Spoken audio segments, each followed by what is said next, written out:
Привет! Любой, кто придерживается анархистских взглядов, знает, каково это – плыть против течения. Не секрет, что подавляющее большинство людей ничего не знают об анархизме или имеют о нем чудовищно стереотипизированное представление. Спасибо масс-медиа и государственному образованию. Поэтому каждый из нас, как только с малознакомым человеком заходит речь о политике, начинает чувствовать себя словно в осажденной крепости. Все, буквально все, на чем строится современное общество, противоречит нашей системе ценностей. Именно поэтому многие анархисты сводят свой круг общения до активистов. Вынужденная мера для того, чтобы не подвергаться постоянным стрессам из-за необходимости вечно кому-то что-то доказывать. Естественно, эта проблема не обошла и меня. Участвуя в анархистском движении уже более 15 лет, очень много дискутируя, как в интернете, так и в реале, чего только я не наслушался. Каждый, кому ты скажешь о своих анархистских взглядах, считает своим долгом сказать тебе, что ты не прав, что анархия – это утопия, что без власти человеку нельзя, а анархистских государств не существовало.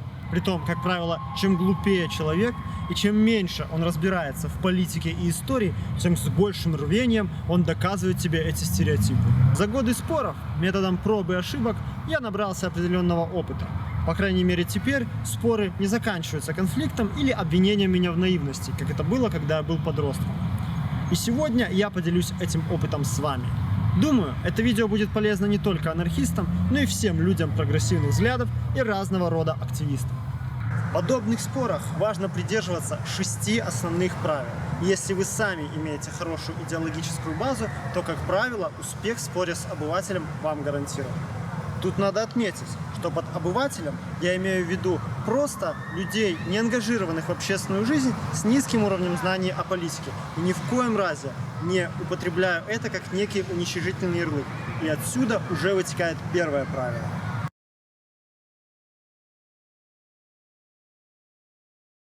Это базовая необходимость для снятия психологических барьеров и сонастройки в разговоре. Не перебивайте. Не насмехайтесь над собеседником, какую бы чушь он ни говорил. Не старайтесь демонстрировать свое превосходство. Не давите авторитетом. Да, часто бывает необходимо показать, что вы специалист в данной области, подчеркнуть свои экспертные познания. Наличие глубокой осведомленности придает авторитета вам, а значит и вашим тезисам. Так люди устроены. Однако пользоваться этим инструментом нужно умело, не унижая достоинства собеседника. Кола, ты же сам знаешь, что анархия невозможна. Вот только убери самое главное, все, хаос начнется. Что ты будешь делать? Вот ты сейчас споришь со мной, хотя сам даже не учился нигде. Анархия невозможна. Ты сам 5 минут назад узнал, что такое анархия. Что ты вообще читал по теме? Что ты в этом понимаешь? Ну, вообще-то, сообщества, которые существуют без иерархии и государства, были всегда и есть и сейчас. И есть целый ряд антропологов, которые их изучают. Это Пьер Кластер, Дэвид Гребер, Джеймс Скотт. Но не будут же ученые изучать то, чего нету. Порой, когда я с кем-то спорю, мне говорят: почему ты так уверенно говоришь? С чего ты взял, что ты прав? А я глубоко убежден, что если ты не считаешь свою точку зрения правильной, то не имеешь никакого права доказывать ее остальным. Убежденность в собственной правоте – одно из главных условий для того, чтобы убедить другого. Если ты сам на 1000% не веришь в то, что говоришь, с какого перепугу в это должен верить я? Посмотрите на тоталитарные секты. Приходит какой-то чудик и заявляет, что он реинкарнация Иисуса или пророк божественной сущности с планеты Альдебаран. И говорит это с абсолютно серьезным лицом, как будто так и есть. И люди верят. Мы же, анархисты, пропагандируем полностью логичную и последовательную систему ценностей, к тому же полностью основанную на идеалах добра и справедливости. Так что сомнения прочь. Хотите, чтобы вам верили? Будьте уверены в себе. Сюда же добавлю еще один подпункт. Советую всегда прямо называть себя анархистом. Не бойтесь негативных ассоциаций. Если человек разумный, ему хватит ума воспользоваться Википедией.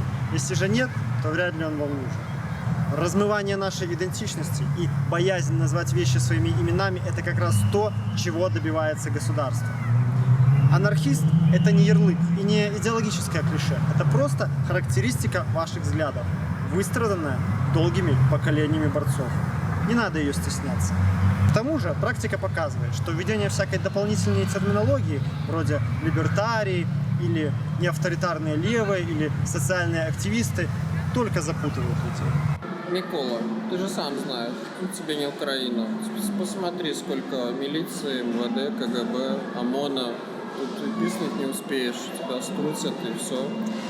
Но я думаю, что возможно, если милиционеры поймут, что против народа нельзя воевать, то мы сможем их убедить, что лучше перейти на нашу сторону. И тогда, если удачно сложатся обстоятельства, то наши перемены, они получат успех.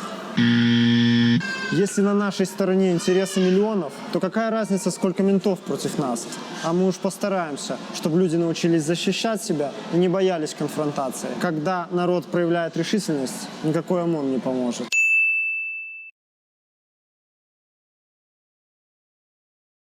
Человек многогранен.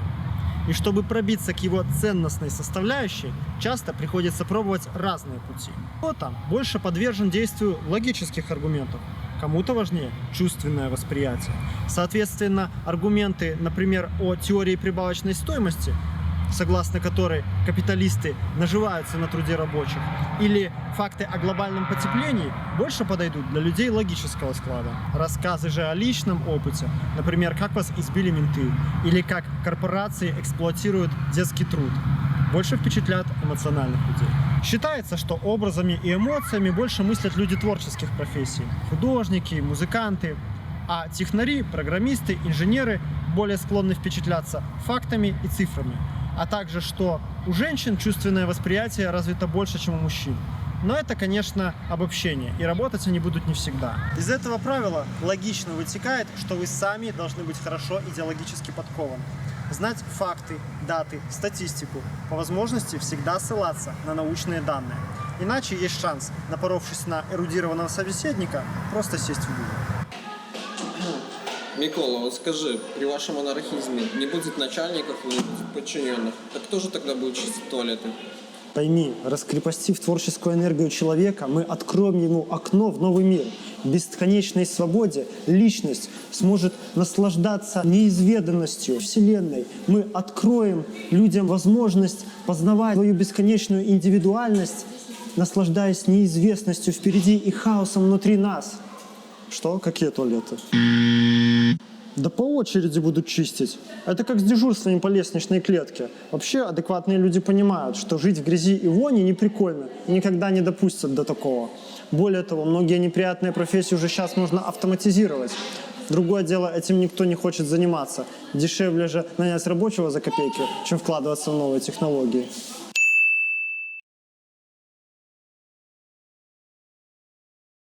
Абсолютное большинство людей не впечатляются отвлеченным теоретизированием. Люди спрашивают, а как при анархии будет работать городская инфраструктура? А кто будет платить зарплату? Людям важны осязаемые вещи. Поэтому, если вы, например, критикуете капитализм, акцентируйте внимание на том, сколько получает начальник вашего собеседника и сколько собеседник. Если авторитарную власть, то подчеркните, что без свободы слова и гражданских прав не может быть высокого уровня жизни, высоких зарплат и достойных условий труда. Если критикуете государственный бюрократизм, покажите на наши поликлиники и школы. Старайтесь быть ближе к жизни. А хотите примеры из повседневности.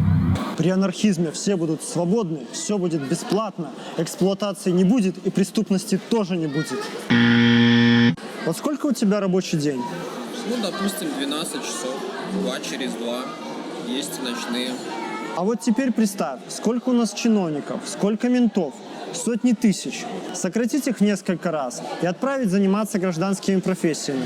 То есть, грубо говоря, работы останется столько же, а людей в несколько раз больше. Это позволит сразу же сократить рабочий день до 6 часов. А если еще вкладывать деньги не в электрощиты для ОМОНа, и не в золотые люстры в Верховном суде, а в автоматизацию производства, то рабочий день можно сократить еще меньше. Это и будет сделано при анархизме.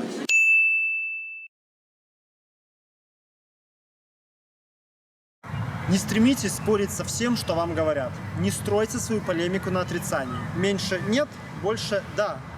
Если вы видите утверждение, с которым согласны частично, обязательно начните с того, чтобы подчеркнуть свое согласие.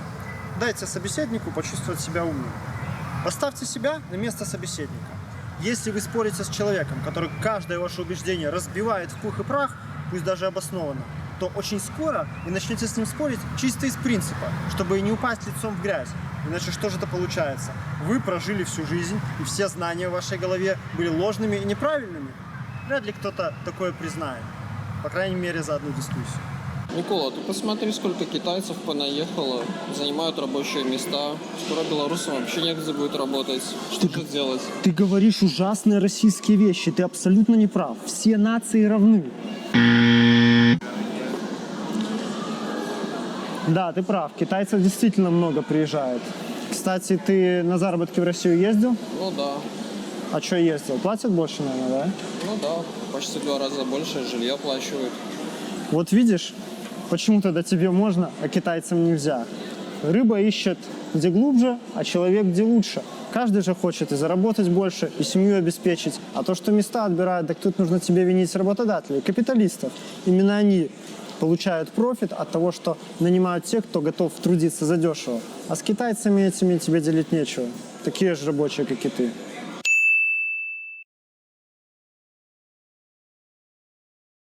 Наконец, не ждите от человека многого. Помните, изменение человеческого сознания – это длительный и тяжелый процесс. У большинства моих товарищей для того, чтобы стать анархистами из националистов, панков, аполитичных обывателей или даже нацистов, уходило по 3-4 года. Поэтому одной или даже нескольких бесед явно недостаточно для того, чтобы перетянуть человека на свою сторону. Да и вряд ли стоит ставить себе такую цель. Вашей программой минимум должно быть просто рассказать человеку о том, что есть такая вещь, как анархизм, и донести ее суть. Вполне достаточно для начала, чтобы человек это просто знал. И, быть может, в нужный момент это знание даст свой плод. А еще отличным результатом будет просто заронить в разум человека зерно критического мышления, посеять в нем недоверие к власти, хоть немножко расшатать его картину мира. И самое главное, каждый раз, прежде чем вступать с кем-то в спор, подумайте, стоит ли это того. Помните, ваше время и ваши нервы – это исчерпаемый ресурс. Тратьте его с пользой. Всегда держите в голове вышеназванные цели. И, исходя из них, выбирайте себе объект для убеждения. На мой взгляд, однозначно не стоит спорить с 3 категориями людей. Первое – это хамы. Если человек вас оскорбляет или позволяет себе унизительные обороты, апелляции к вашему возрасту, полу, национальности, можно один раз его обрезать, а если продолжит так делать, сразу прекращать общение. Вторая – это пенсионеры. Почти всегда это люди с уже устоявшимися взглядами. Они всю свою жизнь прожили при совке и, как правило, безнадежно им промыты. Вообще, людям в возрасте свойственно считать себя самыми умными, а всех моложе себя – дураками. Споры с ними почти всегда – это пустая трата времени и нервов. Третье – это идейные ватники. Если человек увешан георгиевскими ленточками и смотрит Киселева, шансов у вас никаких. Это люди с устоявшейся системой взглядов и альтернативным мнением, в ней места нет. Лучше всего спорить с молодыми парнями и девушками до 30 лет, которые, самое главное, любопытны, открыты для чего-то нового и умеют слушать. Хорошим знаком также является наличие у человека хобби. Оно говорит о широте кругозора. И любовь к спорту. Она говорит о наличии сильной воли. Это самые ценные люди, и за их умы мы должны вести борьбу. В общем, не замыкайтесь в своих активистских пузырьках, ищите общение с новыми людьми. И никогда не бойтесь прямо называть себя анархистами. Не избегайте обывателей, и вам откроется много интересного. Помните, споры с нефтемными людьми – это лучший способ отточить свою аргументацию, обогатить себя новыми знаниями и оставаться в адекватном контакте с социальной реальностью. С вами был Николай Дидок. Всем добра и критического мышления.